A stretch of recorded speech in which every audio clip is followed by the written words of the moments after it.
The space game. That's how Todd Howard has described Starfield. Bethesda Game Studios is one of the most successful developers in the industry, with the Elder Scrolls and revamped Fallout series being beloved for their dedication to simulation. Starfield takes those core tenets, it modernizes them, and expands the scope to span a galaxy. One filled with over 1,000 planets, some of the best lighting I've ever seen, and a main storyline that's up there as one of my favorites of all time. It's polished to a sheen in a way that no prior Bethesda Game Studios title has been, showing off the benefit of the extra time afforded to it after Xbox's acquisition of ZeniMax. They've done the impossible and lived up to the hype, so let's get into it in the Xbox Era review of Starfield.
Back in June of 2018, we got our first tease of Starfield. A glimpse of a planet from space, a satellite, and then a jump to another world as everything turned white. This exploration is the heart of Starfield's universe, and I'll mark any mechanical spoilers later on, but I will keep as much story stuff completely out of this video as possible. The premise of the game is a simple one. Early on, you come across an artifact made out of unknown materials. Tasked with removing it from planetary bedrock, you're stunned when you wrest it free, and tasked with returning it to Constellation. This begins your journey across the galaxy to hunt more and more artifacts, fight or join pirates, defend the people or rob them blind, and do so much more that it would take me 10,000 words just to describe all of the various quests I've found. You are pretty immediately given freedom to go where you can and do what you want. This is still an RPG first, despite its solid feeling combat. To cycle back a bit though, after being knocked out, from taking that piece out, you'll awaken and be asked to fill out your work profile. It's yet another clever Bethesda Game Studios way to ground your character creation with the in-game lore. There are 40 base character appearances to choose from as a starting point, and I'm terrible at fashioning a good-looking in-game character, so I mostly stuck with preset parts. You do have the option to mold and shape various facial features and add in skin blemishes, tattoos, jewelries, and a whole lot more. It's a very deep system that should only improve with mods over time. But for those of us who are just fine with playing things a bit vanilla, there's still a bevy of tools here on option to make the intrepid Constellation member of your dreams. This carries over to the new background and trait systems. Backgrounds will start you out with 3 starting perks, and these are bonuses you can choose from whenever you level up, and there'll be more on that later. Each background offers up a selection of 3 different perks, and my choice of Combat Medic gave me 10% extra pistol damage, better healing stats, and a bit more health to start the game. This background choice can also offer up additional dialogue choices you'll make later in the game. As a Combat Medic, I was able to speak on the level with various doctors I would run into, occasionally getting my preferred outcome with a little less work than it might have taken otherwise. Traits are more unique though. Instead of pulling from the leveling system, they give you up to 3 intrinsic status effects. There's a give and take on these, as for example the Kid Stuff perk. Choosing this will give you a set of parents whose appearance is based on your character. They live in an apartment in the main city on New Atlantis, and you can visit and spend time with them throughout the game. The downside is that after every 7 in-game days, you'll send them 2% of your credits. And I loved how these traits allowed me to further shape my character to match the type of person I wanted to be, and they are completely optional. I don't know if you can add them later on, but there are ways to remove them in-game if you want. Once your character is made, and for me it took around an hour of tinkering and making tough choices, the adventure begins. You're quickly thrust into action, and on both console and especially PC, it feels incredible.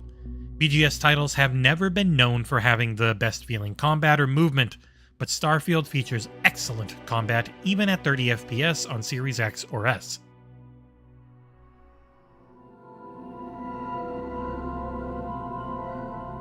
Like previous Bethesda titles, Starfield can be played from first or third-person perspective. I played in first person for the majority of my playthrough, especially when I was in combat, and would mostly use third person during exploration. A worry I had going in is the fact that the game only runs at those 30 frames per second on both series consoles. Thankfully, it is a damn smooth 30 thanks to an excellent use of motion blur, and that it rarely, if ever, dropped. I put roughly 5 hours in on the Series X version and a couple on Series S, and if I hadn't been spoiled by my far too expensive PC, I would have had no issue continuing on either. We'll get to the RPG systems in a bit, but once you've leveled up and found some solid weapons, Starfield goes from being an okay to good shooter into becoming a truly fantastic one. For me, I think it's a massive improvement from both Fallout 4 and 76 in pretty much every way. On console, it's smooth, aim acceleration feels damn good right out of the box, and the aim assist is just strong enough to help but not hinder. On console, you'll have the classic setup of left trigger to aim and right trigger to shoot. Right bumper is for your equipped throwables, be it mines, grenades, or more. The left bumper brings up your scanner on a tap and toggles your flashlight on a hold. You'll use the D-pad to cycle through your various favorited items. Pressing in any direction will slow down time and allow you to swap weapons, activate buffs, or use any equipable item. On PC, you'll use the Q button to activate this menu, or you can use 1 through 9 and even the bracket keys as shortcuts. Where the game differs from most shooters is that Y is your jump button, while A activates whatever you're aiming at, such as doors or starting conversations with NPCs. Tapping X is a reload, while holding it will lower your weapon. B enters you into crouch mode, and pressing it while running, and that's clicking in the left stick of course, can activate a combat slide, if you've unlocked it in your skill tree. Finally, a click of the right stick will activate your melee, and bopping a pirate on the noggin to finish them off is always satisfying. If you activate your weapon while nothing is equipped, you can put up your dukes and start punching any and everyone. There are multiple unarmed perks available in the skill tree that help you get your inner Jack Johnson on, sending enemies flying as you uppercut them straight to hell. Your weapons, heals, buffs, resources, and more are all tied to a mass system. This renamed weight system can vary depending on the gravity of the planet that you're currently on. I could hold hundreds of resources on a moon and barely anything on some of the larger planetoids.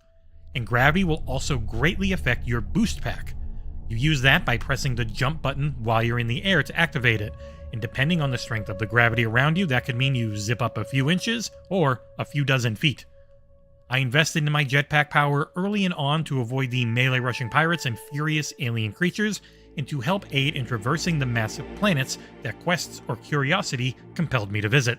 That enemy variety is fairly high, with barely any flying enemies to be found, which is great.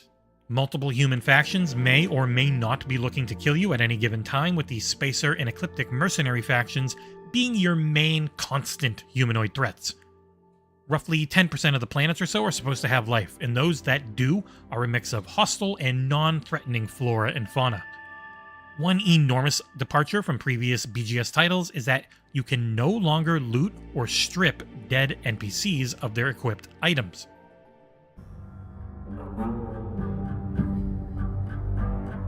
It was shocking as I spoke to industry friends who were reviewing this game as well, but you no longer loot items directly off a corpse. Loot generally matches what they were using, but you don't always get all of it, and when you do take it, they remain fully clothed, kind of like they're a loot chest now. It's kind of weird, but it is what it is. And those loot types are weapons, helmets, spacesuits, jetpacks, apparel, resources, ammo, and the ever-friendly miscellaneous. Gone are the days of multiple armor slots, and now you essentially just have 4, though only a few pieces of apparel that I found actually offered any stat increases. Let us start with weapons. There are various pistols, submachine guns, shotguns, assault rifles, single and auto, various laser versions of all of those, grenade launchers, particle beams, swords, daggers, axes, bunches of different mag weapons, laser variants of some of those, and other heavy weapons, and more. Do not make the mistake, though, that I did, and keep using a weapon for more than 5 or so levels. The damage numbers start pretty small, roughly 5 to 20, and ramp up big time once you start getting into the teens level-wise. I had the same gun twice, and I was using the old one that I had gotten at level 7. And now the level 20 version of that was doing 234 damage compared to the 20 that my equipped one was using. I've heard a few complaints from my colleagues about enemies feeling a bit squishy, and I felt the same way until I realized just how important, of course, it was to keep an eye on my damage output on my weapons. There are also a lot of types of ammunition, including multiple shotgun shells that only work for specific models. But thankfully, your ammo never adds any mass to your inventory, and after 30 hours or so, I was a veritable walking America with nearly 20,000 rounds stowed away on my character. Helmets, spacesuits, and jetpacks all offer up a variety of damage and elemental hazard reduction, as well as potential random perks based on the quality of the weapon. This applies to weapons as well, and you'll find white, blue, purple, and gold versions for each equipment type. Like all BGS titles, each item has a weight and value, and using the fast travel system to sell or store items will be a constant. It's not the easiest inventory system to use if you are a pack rat, but honestly, it's really tough to be one when the encumbrance system is so prevalent. You can't fast travel if you're carrying too many items, and boy, are you going to fast travel a ton in Starfield.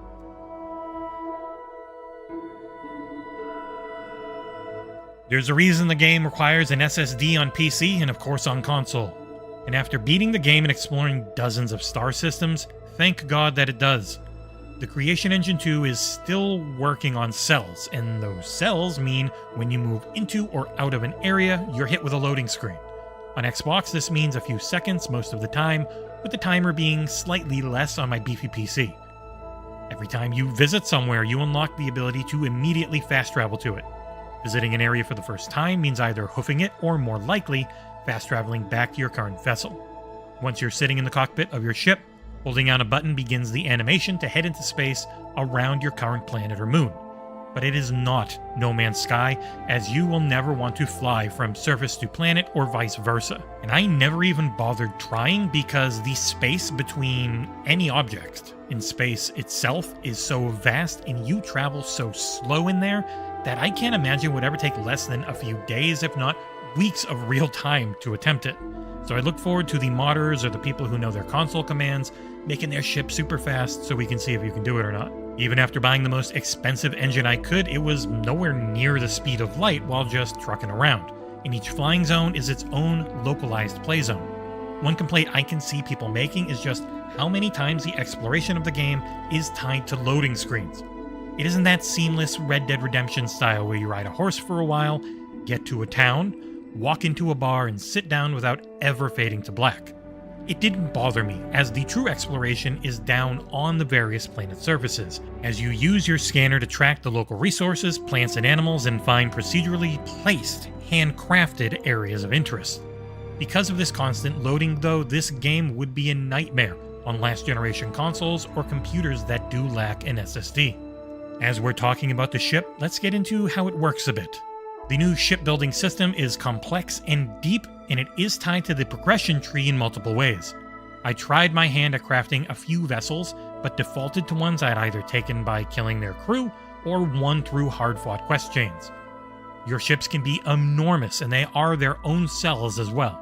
You can never go directly from your ship into the world or leave it to go out into space, as leaving it to go to a planet or somewhere you've docked is once again a loading screen. You are on the move a ton in the game, and the quality of life around that is excellent. Instead of having to get up from your seat every time, walk to the hatch, and leave, there's just a button prompt while you're in your pilot's seat to exit the ship, undock, or stand up. I did not find a way to decorate my ship like I could an outpost or an apartment, which was a little bit disappointing. I hope I just missed it. Space combat is a bit of a resource balancing dance, and one that I found oddly easier with a controller. While ground-based combat definitely benefits from aiming with a mouse, I found it a lot tougher to rein in the various control schemes while in a ship. You'll control your thrusters with the left stick and aim with the right. Up is up and down is down, which did take a little bit of getting used to, but I did. Invariably, though, you'll be forced into space fights, and that's where the power allocation system comes in. It's not the deepest system, and I found it harder to manage in real time on a keyboard, but it added just enough complexity to keep things interesting. Each weapon, your engine, shields, and grab drive all have meters that you'll control the energy output of. How much those meters fill and the amount of energy available is tied to your quality of each part and your reactor. Unlocking the best in each slot again taps into the leveling and perk system. And even after beating the main quest and most of the bigger side content, I feel like I had kind of barely touched the potential of the shipbuilding and upgrade system. Let's shift over to the heart of any good RPG, and that is how that leveling is handled.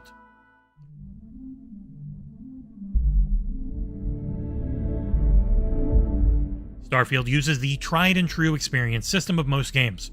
Every time you fill up the XP bar, you gain a little bit of health and gain a skill point. These skill points are used to unlock perks in 5 different categories. They are the physical tree, which is all about your strumph and athleticism. Social, so you can use that charming personality better. Combat, which is helping you feel more alive by being better at killing. Science, which helps you craft, create, and think better. And your tech, which gets you ship shape by shaping up your ship. Every tree has a number of perks in it, and each perk has 4 available levels. At first, you'll only have access to the first of 4 rows in each category. And to open up the rest, you'll need to spend a set amount of points in each one. To unlock every upgrade in a single slot, you'll need to complete 3 levels of challenges like kill 10 enemies in stealth or persuade 5 people based on that perk. This ends up being one of the main carrots on this RPG stick. And as my lust for a better jetpack meant, I was always keeping an eye on the challenge meters going up in the tech tree so that I could add more skill points as I gain them. I have not seen a way to remove a skill point though. I honestly haven't actually looked for it either. These points are crucial to how you can interact with various people and items. Want to use a digipick to crack an advanced or higher safe? That requires skill points. And that digipick unlocking minigame is a solid little puzzle replacement for the tried and true lockpicking systems of older BGS titles. You'll have 2 circles with gaps, and you'll need to find the right combination of shapes in the order with which to fill them in. Want to avoid combat or paying extra or even just anything else? You'll need to use the new persuasion system to try and sweet talk your way through. And it's an okay, if not terribly deep system. Every persuasion interaction has a set number of successful points you need to earn in a set amount of moves. For fewer points, you'll have a higher chance of success, with skill points upping those chances further if you've spent them. Most of the time, it barely made sense what did and didn't work words-wise, and instead it was just a roll of the dice on if your percentage hit or not. I maxed it out and found myself able to, with only a little bit of save scumming, get my desired outcomes on some of the most critical discussions in my game. Outside of that, dialogue is a mix of various responses that make it nice and obvious if you're being nice, neutral, a complete prick, or somewhere in between when you talk with people. There are over 3 million lines of dialogue in Starfield.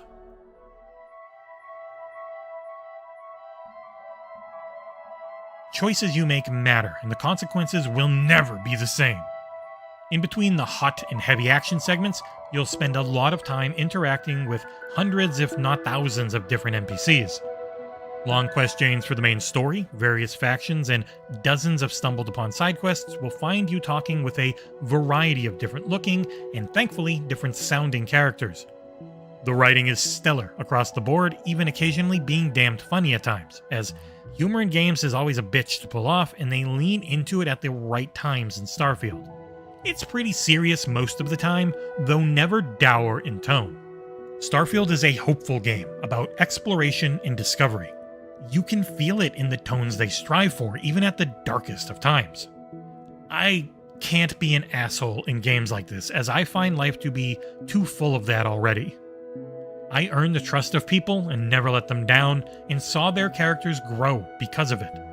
Thanks to a little more save scumming, I did give in and played an evil jerk a few times, and the utter devastation on my companion's face was so palpable as I took a bribe from a corrupt businessman that it caused my romantic interest to refuse to even speak to me for in-game days, and I couldn't do it anymore. And while there are Radiant quests available, they are more of the you like this type of gameplay, so here's a reason to go do it and make a little bit of cash and earn some experience variety. I found myself traveling from system to system and checking random planets, as I would often just stumble into a long or short but excellent quest chain out of nowhere. NPC chatter and distress beacons will give you activities in the menu. Often these lead to long and sometimes insane quest lines that were some of the best parts of the game for me. Whether I was working for the Freestar Rangers, Busey Vanguard, or even the Crimson Raider Pirates, there was never really a dip in the quality of the narrative. It felt like my choices always mattered, and there were devastating consequences at times when I least expected them. As I rolled the credits, I felt like I had helped shape various parts of the galaxy in both good and negative ways based on my decisions. NPCs were calling me out as a hero for saving X or a villain for failing to help Y. And this is all carried by the crew of Constellation, who I became incredibly close to over time. The first you meet is Barrett before you're introduced to so many others, and they all have interesting backstories, intriguing interactions, and once you become close enough, long quest chains to help them deal with past issues as well. It isn't groundbreaking stuff, but it's always well written and voice acted. You see a slot that each character gets put into early on, the nerdy tech, the theologian, the rich prick, and others, but that quickly gets reshaped. Added to, it ends up coming together in something that is deeply personal and moving in nature. There are possible romantic relationships as well, and seeing the smile on my partner's face every time they saw me grew to actually be kind of comforting in a weird way. I smiled back like an idiot at my TV, catching myself after a few seconds of going, "Aw." My first playthrough took me roughly 50 hours, and I still had a lot of side content to get through. Early on, I focused on the main quest before steering into side and faction stuff. The main quest